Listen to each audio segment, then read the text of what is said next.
আশ্বিন মাসে বাপের বাড়ি আসেন ভগবতী।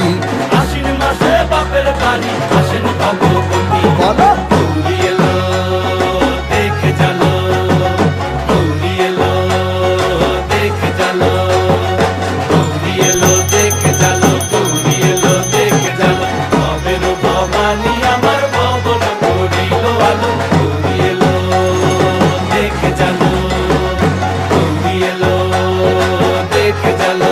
ও দেখি সিংহের উপর উইঠা চুরি, অসুরের টিঙ্কি ধরি, গলায় দিছে সাপ জড়াইয়া বুকে মারছে খুঁচা।